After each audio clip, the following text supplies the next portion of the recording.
النهارده هنعمل الفطير المشلتت الفلاحي المصري الأصلي، وصفة من وصفاتنا الشرقية وبنتيجة هايلة وبمكونات بسيطة ومتوفرة كلها عندنا في البيت، وأي حد ممكن يعمل الوصفة دي حتى المبتدئين كمان، وما بياخدش وقت ولا مجهود ولا تعب، وبشوية مية ودقيق هتقدروا تعملوه بكل سهولة، وبيطلع معاكم مورق ورقاته كتير. كام طبقة من الرقات. لو أول مرة تشوفوني اشتركوا في القناة واعملوا شير ولايك للقناة.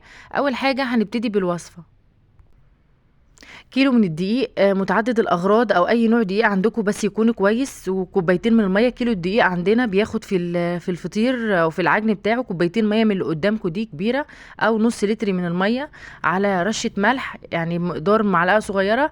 وأنا حاطة هنا 2 معلقة من السكر، يعني معلقتين من السكر، معلقة صغيرة من الملح، كوبايتين من الميه زي مقدار الكوبايه اللي قدامكم دي، يعني بمعادل نص لتر من الميه. اهم حاجه الفطير يتعجن كويس، تعجني تفضلي تعجني فيه بايدك كده.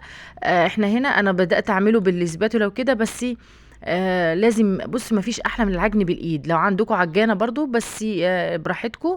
انا هنا استخدمت ايدي وعجنت كويس جدا. اهم حاجه العجينه ما تكونش يابسه وكده. اهم حاجه تكون طريه وايدك بتلزق فيها اول ما بتطلع كده، تلزق على بسيط كده. وبعد كده بتغطوا عليها بكيس وتسيبوها ترتاح. انا هنا مش سبتها ترتاح شويه، قطعتها وهسيبها بعد التقطيع ترتاح شويه. اهم حاجه في الفطير كل حاجه لازم تاخد راحتها، لازم كل خطوه بتسيبوه شويه بمقدار مثلا ربع ساعه او تلت ساعه يرتاح. اول حاجه تقدروا تسيبوه برضو زي ما انا قلت، اول ما يتعجن تسيبوه يرتاح. انا هنا استغنيت عن الخطوه دي وهسيبه يرتاح في الصينيه بعد التقطيع.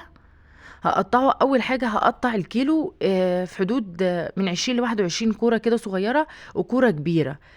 انا هعمل فطيره واحده بالكيلو دقيق ده، هعمل فطيره واحده كبيره وتكون برضو تخينه كده شويه وتكون كويسه. احنا بنحب الفطير مش يكون رفيع، احنا بنحبه تخين شويه. فهي فطيره واحده كبيره هي دي الارضيه، وبعد كده بعمل عليها افضل اشكل الكيلو كور صغيره كور صغيره لغايه ما الكميه كلها تخلص عندكم. تقدروا تقسموا الكمية كمان، الكيلو ده تعملوا بيه في فطيرتين صغيرين، يعني فطيرتين الواحدة صغيرة وكده، بس أنا حابة أعمل فطيرة كبيرة في صينية واحدة وبتكون كويسة جدا. أهم حاجة الكيلو بنقطعه بمقدار. الفطيرة الكبيرة بتاخد 20 أو 21 كرة صغيرة وكرة كبيرة، وتفردوا الكرة الكبيرة وتبدأوا بقى تشكلوا الكور الصغيرة دي. أنا هنا سيحت كوب من الزبدة وضفت له زيت كمان. تقدروا تعملوه تستخدموا سمنه بلدي، سمنه عادي اللي هي الصناعي دي، براحتكم. انا هنا مستخدمه زيت وزبده، بتخليها تحفه جدا. الزبده العاديه اللي هي فيرن دي او اي نوع زبده عندكم بتخلي الفطير طري ومورق وحلو خالص، طعمه حلو في نفس الوقت خفيف، اي حد يقدر ياكله حتى كبار السن اللي هم بيستثقلوا السمنه وكده. فالزبده هنا خفيفه وحلوه خالص وبتفرد معاكي وبتكون بتديكي عمل السمنه كمان، وبتكون جميله جدا وحلوه خالص وطريه. تبدأوا بقى تفردوا وتكونوا مجهزين صينية كبيرة في الوقت ده وتحطوا فيها الطبقة الكبيرة دي. الفطير ليه 100 طريقة، هي العجينة عجينة واحدة، أما تقدري تعملها بأي طريقة تحبوها. في ناس تعمله على طريقة واحدة فردة واحدة. أنا هنا بعمله رقات كمان للمبتدئين اللي هيعجبهم الطريقة دي كمان وهتعجبهم، بتكون سهلة جدا. أنا بعرف أعمله بكل الطرق، بس دي اللي أنا اكتشفته إن دي أسهل طريقة كمان تقدروا تعملوا بيها. والوصفة دي على فكرة أنا متعلماها برضو من على اليوتيوب ومن شيف مشهورة جدا، الشيف سمر. اول انا بص كنت بستخدمه بكام طريقة قبل كده، بس دي اسهل طريقة وابسط طريقة، وبصراحة انا بشكرها على الوصفة دي والطريقة دي.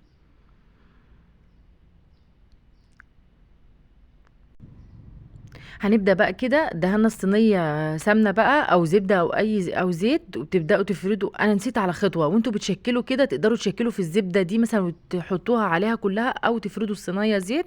لازم تفردوا وانتوا بتشكلوا يعني فرشة كده للصينية عشان تحطوا الكور، عشان خاطر ما تلزقش ولا كده، وسيبوها ترتاح لمدة نص ساعة وبعد كده شكلوها.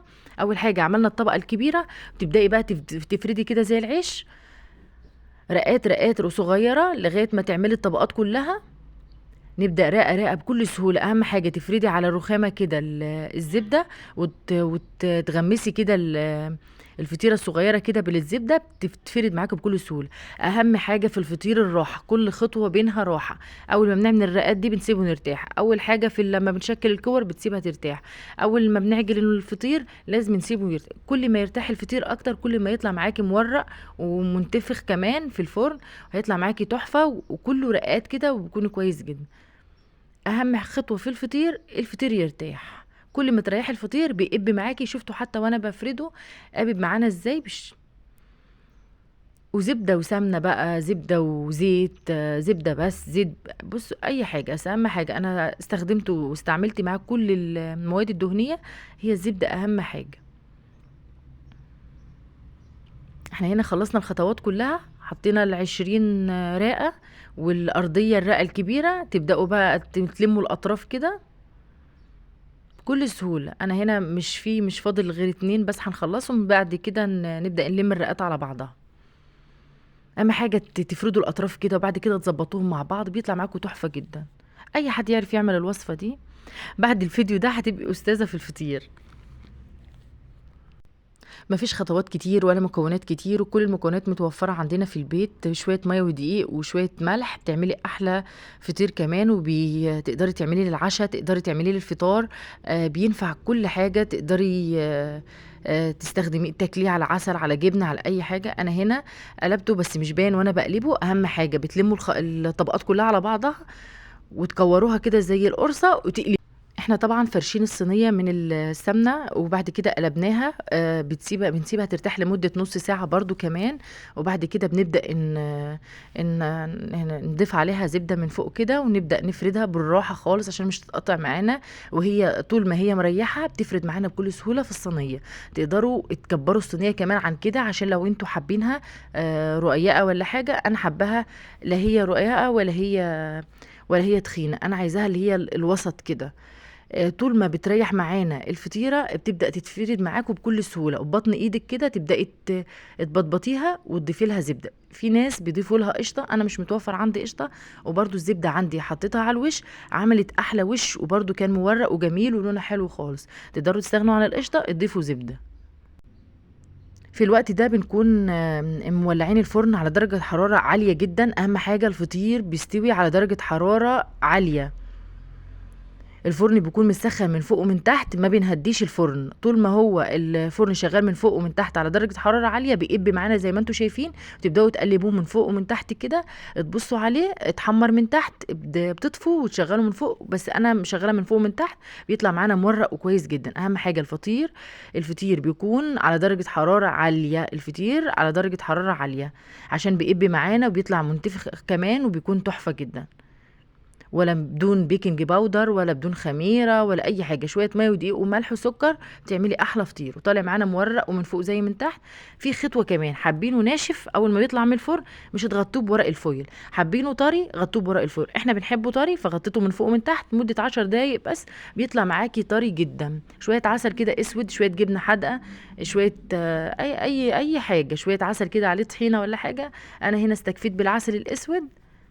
انا هنا بوريكم الرقات، شفتوه مورق ازاي، كام طبقه وكام رقه كمان. هو سخن فمش عارفه امسكه، السخونيه هي اللي مخليه ايدي كمان مش عارفه افرد لكم الطبقات كمان كتير. بس انا بقول لكم جميل جدا، تحفه، سهل، اي حد يعرف يعمله بالعسل تحفه. حابين بشويه جبنه حادقه براحتكم، ممكن تغطوه لو عايزين. برضو لو مش عايزين، لو عايزينه ناشف سيبوه مكشوف. شايفين ازاي طري ورقاته كتير وجميل ومظبوط، واحلى من بره كمان، احلى من اللي بتجيبوه من بره. شكرا.